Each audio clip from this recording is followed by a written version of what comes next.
네, SK이노베이션과 ENS가 이사회를 통해 두 회사의 합병 안건을 의결했습니다.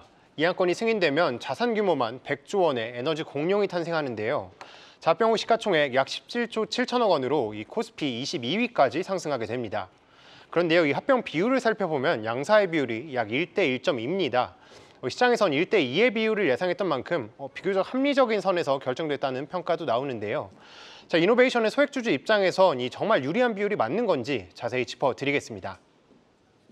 네, 합병 비율이 SK이노베이션 주주에 유리하다 그러던데 구체적으로 어떻게 합병 비율이 구성이 되는 건지 좀 의미가 좀 해석이 필요할 것 같아요. 이게 1대 1.2다. 이게 어떻게 해석을 해야 됩니까, 이거를?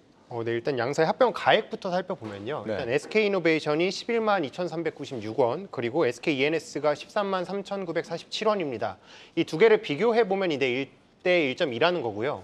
자, 이게 어떤 의미냐면 이제 SKENS 한 주를 가지려면 이제 이노베이션 1.2주를 줘야 된다라는 겁니다. 그래서 지금 시장에서는 아까 말씀하신 것처럼 1대 2였거든요. 네. 그러니까 ENS가 ENS 한 개를 가지려면 이제 이노베이션 두 개를 줘야 된다라는 거였으니까 이번 비율이 확실히 이노베이션 주주들한테는 더 유리한 상황이다라고 볼 수 있는 겁니다. 네. 그런데 이 SK이노베이션의 유리한 구조라는데도 소액 주주들 반응을 보니까 시원치 않다라고 생각하시는 분들도 많은 것 같은데.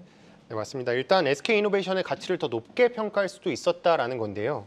지금 이번 합병에서 SK이노베이션은 지금 이 가치를요, 지금 주가를 기준으로 선정을 했습니다. 네. 그렇다 보니까 지금 나오는 것처럼 위에 있는 게 지금 주가를 기준으로 산정을 한 거고요.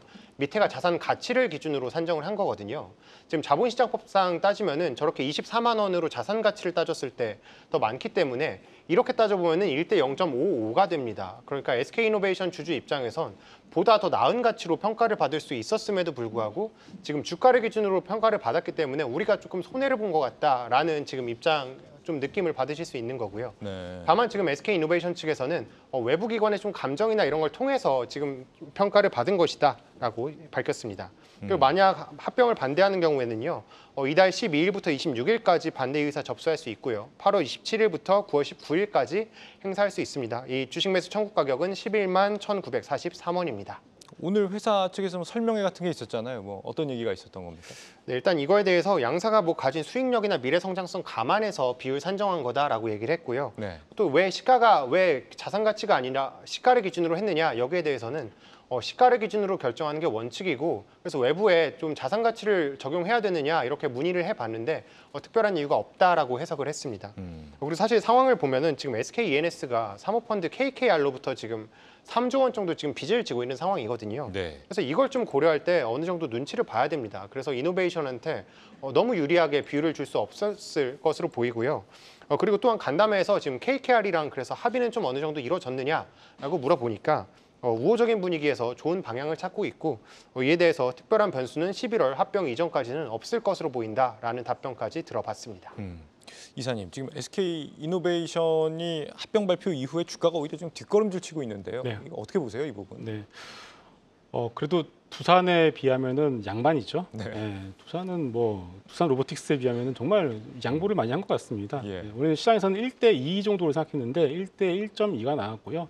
솔직히 얘기해서 이 자산 가치까지는 기대도 안 했습니다. 그렇기 때문에 이것에 대해서는 좀 이 정도 선에서 마무리가 되는 게 맞는 것 같고요. 적정한 비율이다. 네, 예. 네, 일단은 그렇다면 이제 아쉬운 것도 분명히 있습니다만은 대주주 입장에서는 최선의 선택을 했다라고 보고 있습니다. 네. 근데 중요한 것은 이제 SK온 살리는 것이 가장 큰 목적이고요.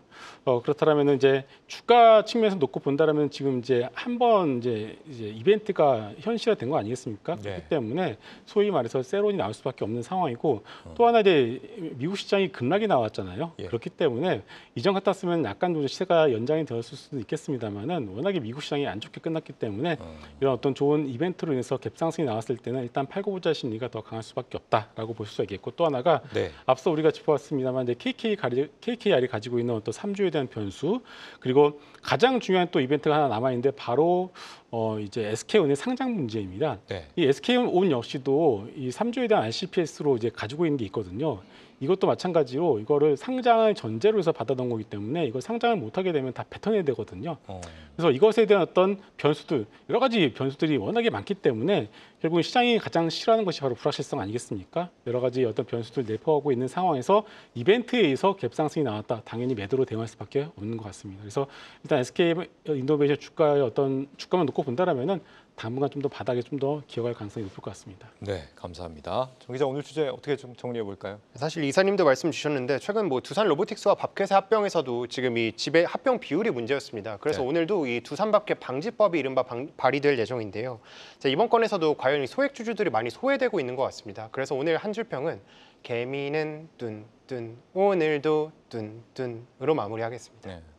오늘도 개미들은 힘들다 뭐 이런 소외되고 의미인 것 있다, 같아요. 힘들다 하는 네. 내용입니다. 잘 들었습니다. SK 이노베이션과 ENS 합병, 소액주주의 이득이 정말 맞는지 살펴봤고요.